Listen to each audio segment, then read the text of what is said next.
So, saan nanggaling yung kautoy? Higasin pala to. Pero may inaayos na akong paraan para maklear ko lahat ng problema. Ganun. Nung pumutok ang bulkan, doon ako naging vlogger. Sa lahat na nagpunta rito, ako ang pinaka nahirapan. Walang nakuha kahit isang video doon. Bakit? Kasi nagsuka sa bangka. First time ako ang kauna-unahang kasama niya sa vlog na nakahuli siya ng tanigi sa sarili niyang paraan. What's up guys? Welcome back to my YouTube channel. It's your girl Kapakpak again in another vlog. So for today's vlog, our guest for today, Kautoy! Ano po sa inyo lahat mga Kapakpak? Kinakabahan ako. So, nung nakaraan pa dapat kami niyan magkausap. Ewan ko ba't hindi matuloy-tuloy. So, ayan. So, tapos na natin si Kuya Jock, si Kuya Franstar, si Kuya Nolly, tapos siya naman. So, are you ready? Ready? Kinakabahan ako sa tanong. Huwag kang kabahan, chill lang. Wala kami dapat ikakaba. So, ayan, baka may mga bago tayong viewers na hindi kakakilala. Baka gusto mo magpakilala muna. Yun mga Kapakpak, ako nga pala si Kautoy TV, aka Mark Anthony Garcia. Yan, isang Soward family. Yan. Yan lang, okay na. Kinakabahan ako. Mark Anthony Garcia. So, saan nanggaling yung kautoy? Sa ano kasi yun? Sa, di ba, ang nangyari kasi doon, driver ako. Nung vlogger ako, ang pangalan ko talaga, yung nickname ko na Maki. Maki TV ang pangalan ko sa ano. Eh ngayon, sabi nila, palitan ko daw ng pangalan. Eh, ang tawag sa akin nung driver ako lang yung pinakabatang driver doon sa kumpanya namin. Utoy ang tawag nila sa akin. Kaya, naisip ko, gawin na lang Kautoy. Kaya yun, naging Kautoy TV. So, ikaw lang nag-isip ng kautoy? Oo, wala nang pansag sa'yo? Wala naman. Alright. So, ayan, Kautoy TV. Kasi ang palayaw niya is Utoy. Ang tawag sa kanya nung driver ka pa. Yung mga kasamahan ko kasi, alos ako nga yung pinakabata. Kaya ang tawag niya sa, lahat ng tumatawag sa akin, Utoy ang tawag. Kaya yun, doon ko naisip yun. Alright. So, ayan, first question. Kamusta ka na? And anong pinagkakaabalahan mo ngayon? Bukod sa pagbablog. Naglalaba? Naglalaba. Higasin pala to. Ano ko ako ngayon? Houseboy? Houseboy? House husband? Nagbablog pero hindi ako makapag-focus ngayon ng maayos kasi nagkatrabaho yung misis ko. Kaya ngayon, ako muna yung pumalit na kailangan sa school, kailangan sa ganito, kailangan sa mga activity sa barangay, sa ganyan. Kaya ngayon, alalay mo na pero may inaayos na akong paraan para maklear ko lahat ng problema, gano'n. Para maging okay lahat. Makapag-vlog ako ng maayos. Alright. Ano yung problema na sinasabi? Pwede ba itanong? Hindi, ibig ko sabihin naman, yung problema kumbaga yung hindi nga ako makakaidos ng maayos. Kumbaga, kailangan kong, pwede ko rin man siguro sabihin. Sige. Di ba, ang bala ko kasi, di ba, nahihirapan ako kasi dalawa lang ang anak ko sa bahay. Kaya ang gagawin ko, itatransfer ko siya ng school dun sa malapit sa nanay ko para in case na babalik ako ng Bukana or mayroon akong pupuntahan, lalo na nag-delivery rider ako. Di bali, makakaalis ako ng bahay. Hindi yung laging pag-aalis ka, kailangan mo agad bumalik. Yung hassle ba? So, nabanggit mo, delivery rider ka ngayon? Minsan lang. Pagka ano lang. Anong klaseng delivery rider? Shopee ba to? Hindi, Lalamove. Lalamove. Saan ka nga bang lugar? San Pascual. San Pascual. So, may Lalamove sa San Pascual? Lahat, buong ano na. Kasi dito wala, sa Nasubo. Hindi, meron. Wala. Meron siya, nakapag-deliver ako dito. Oo, pero pag manggagaling sa ibang lugar, pero yung mismo dito magmumula sa Nasubo, walang Lalamove.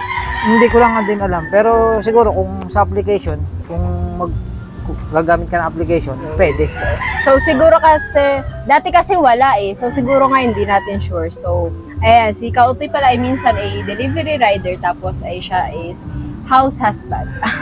So, sa bahay lang, pag hindi siya nakakapag-vlog. So, ayan. Tanda mo ba kung kailan ka naging vlogger? Ano yun? January 2020. January 20. Bago mag-pandemic. Bago mag-pandemic, pumutok ang bulkan. Nung pumutok ang bulkan, doon ako naging vlogger. Saan? Saan lugar? Dito ka na nagsimula mag-vlog? Hindi. Driver ako noon. Okay. Driver ako. Tapos, nanonood nga ako kay Idol Japper. Siyempre, panonood ko. Dati, supporter lang ako eh. Panonood ko sa kanya, sabi niya, wala naman imposible kung gumawa ka ng channel. Naisip akong gumawa. Nung time na yon, sakto pumutok yung Bulkan Taal. Ang naisip kong content, pagtulong agad. Katulad ng naisip ko agad, di ba, kailangan ng mga relief, kung mga gamot. Yung kumpanya ko, siyang, kumbaga, mapagkawang gawa sa mga ganun, pwede akong mag-request ng mga kit, mga first aid kit, tapos pwede kong dalhin sa lugar namin, o kung saan ko pwedeng i-request. Kaya, sinubukan ko mag-vlog. Sinubukan ko. Pero ang unang upload ko is, wala na, sumayaw lang ako ng tala.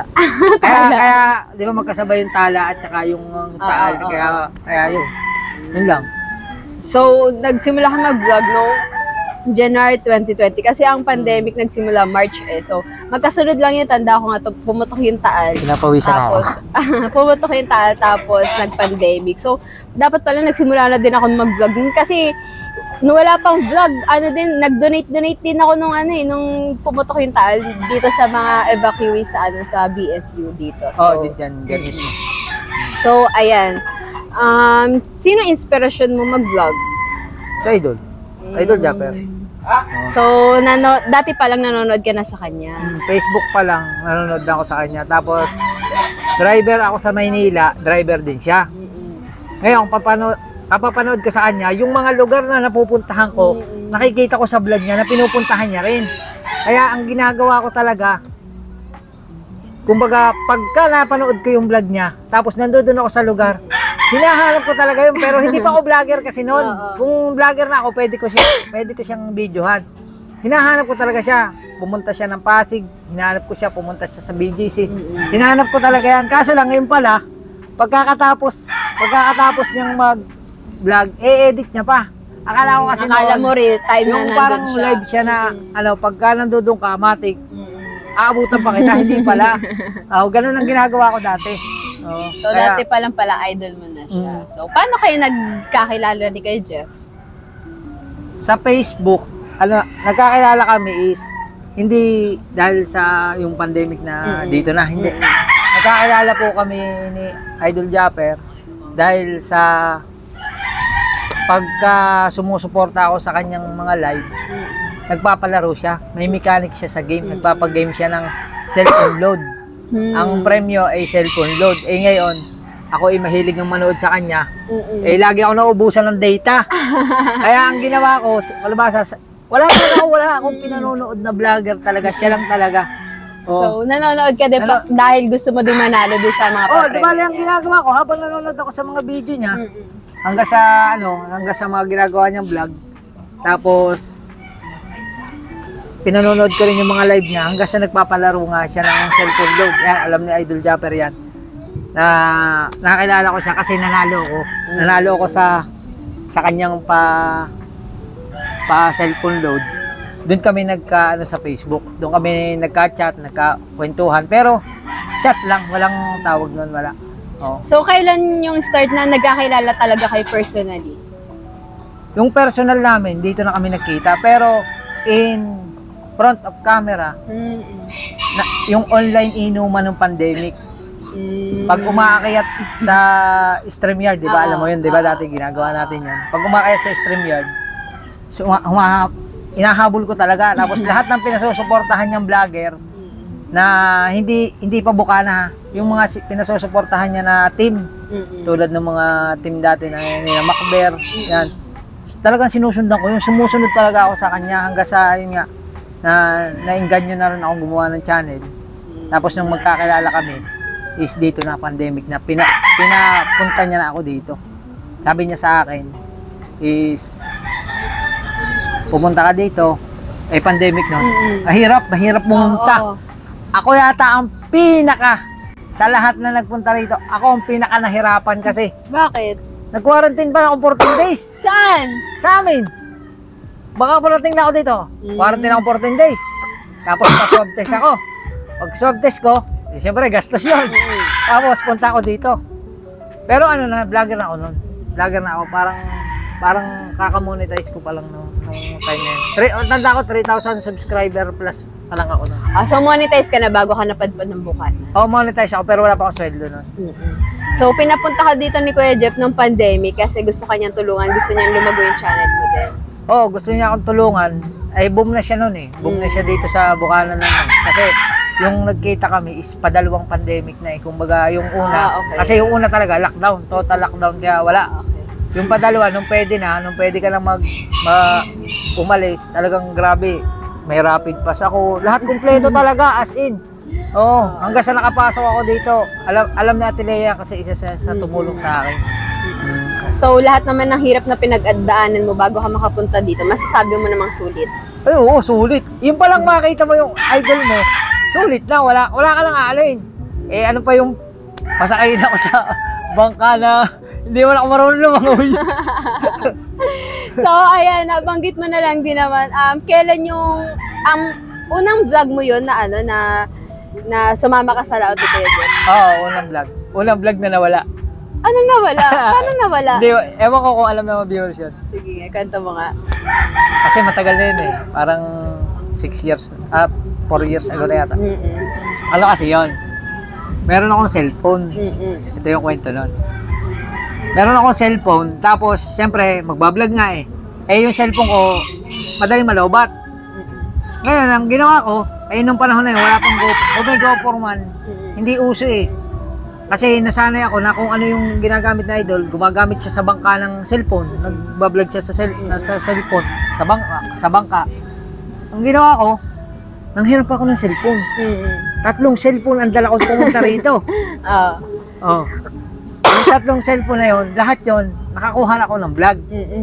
Pero pinakamasaklap na nangyari. Ano nangyari? Walang nakuha kahit isang video doon. Bakit? Kasi, nagsuka sa bangka. Hanggang sa, tanda ko yun eh. Gustong kong sumuot na sa ilalim ng bangka, pinakailalim. Kasi hindi ko na kaya eh. Talagang para na akong talagang babaligtad na yung mundo ko. Sabi ko kay Idol. Eh si Idol, sa higit na parang maawa, babalik. Wala. Natatawa ko siya. Kaya sabi ko, kaya ko to. Oo. Kaso lang, yung lahat ng cellphone, walang video. nandito yun eh. Meron akong parang clutch bag dito, nakalagay. Pero may plastic pa yun ha. Sinamahan ko pa ng plastic. Pero kahit pala anong gawin mo, kahit plastic na yelo, pag suminip pala ang tubig alat, wala talaga. So nabasa din yung mga sira cellphone. lahat, 3 cellphone. Nasira! Wala talaga, blackout lahat. Wala akong nakuhang kahit isang okay. clip. Ang nakuha ko lang na clip ay yung cellphone niya ang ginamit. Yun yung kauna-unahan kong video na parang nag 140,000 views. Na Tanigi ang... Tsaka first time ako ang kauna-unahang kasama niya sa vlog na nakahuli siya ng tanigi sa sarili niyang paraan. Di ba nakakahuli siya dati, nakakasama niya siya na Kuya Guido. Ngayon, kami lang dalawa yung magkasama na hindi niya pa rin kabisado kung anong gagawin niya, pero nakahuli kami. So nung yung vlog na yon, nung nangisda kayo, nung lumaot kayo, tanigi ang hinuli nyo? Tanigi. Pero yung tanigi, di ba tumatakbo, umaandar? Oo, umaandar kami. Bakit ka nasusuka, umaandar naman? Eh, siyempre first time. Hindi naman ako marunong lumangoy. Maraming natuwa sa vlog ko, lalo na sa Facebook. Parang naglampas 3 million views yun. Kasi, dito pa lang sa unahan, nasa bahay niya pa lang, naka-life jacket na ako. Papunta dagat. Kasi hindi nga ako talaga marunong lumangoy. Kabado ako nun. Sabi ko, bahala na eh. Siyempre, dagat yan. Hindi mo katulad ng motor na may tatakbuhan ka. Dito, wala. Sabi ko, bahala na. Basta kasama ko, idol ko, okay lang. Sige, larga. So, anong naisipan mo? Bakit sumama ka doon sa laot? First time mo naman, tapos hindi ka pa marunong lumangoy. Niyahag ka niya? Tsaka, gusto ko talaga. Gusto mo ma-experience talaga. Pag gusto mo, kahit pa sabihin mo takot ka, lalabanan mo yung takot mo kasi gusto ko. Tapos dalawa lang kami talaga. Yung alam ko kasi, napapanood ko yung mga vlog niya. First time niyang gagamitin yung bangka na yon na siya lang mag-isa, na ako lang ang kasama. Kaya tuwan-tuwa ako. Kaya hiling ko nung makahuli kami. Nakahuli nga kami. Nakahuli naman yan. Kaya swerte. Ano bangka yun? Yung kay tatay mo. Ano yun? Ariana yata. So hindi ko na Pero ano na tanda yun? oo. Yun yung ginawang Sowed. Ayun yung So Weird the Bangka. Yung Yung Sowed. nirepaint na lang. So, Kasi dalawa yan eh. Yung pinagpala, hindi yun. Bali, yun yung binili dito eh. Basta yun, ang alam ko yung so yung So Weird pala is dating bangka ng tatay. hindi ko alam kung bangka ni papa mo o bangka ni kapitan ngayon. Okay. Basta, alin doon. So, Kulay ayan. blue pa yun eh. So, ayun pala ang history nila ni Kuya Jeff. So, pandemic day siya pumunta dito. Ang dami pang mga kailangan requirements bago makapunta. Pero, tiniis niya yun. Talagang sinuong niya para lang siya makapunta dito. Matagal talaga. As in talagang matagal. At sulit na sulit naman. Oo, sulit May talaga. nakilala tayong kautoy ng dahil kay Kuya Jeff, ng dahil sa pagpunta. So, masasabi mo na dito ka talaga nagsimula mag-vlog or dito nag-boom talaga yung pangalan mo, yung channel mo sa Bukana? Dito talaga. Sa Maynila ako nag-umpisang mag-vlog pero dito ako nakilala sa Bukana.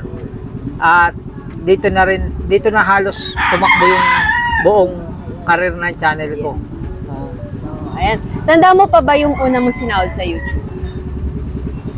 4 na buwan yung naipon. Ang natatandaan ko is 45,000 siya. Sa loob ng 4 na buwan kasi siyempre, di ba, kailangan pa natin ng PIN. Naghihintay ako ng PIN. Sa lugar namin, walang dumating ka. Kahit hanggang ngayon, walang So, dumating. minanwal mo din? Manual.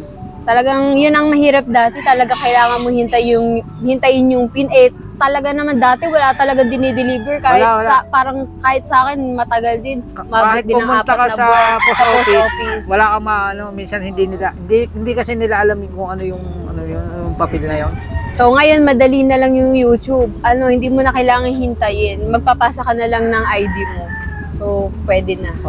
Verified na agad yung account mo. So ayan, ready ka na ba?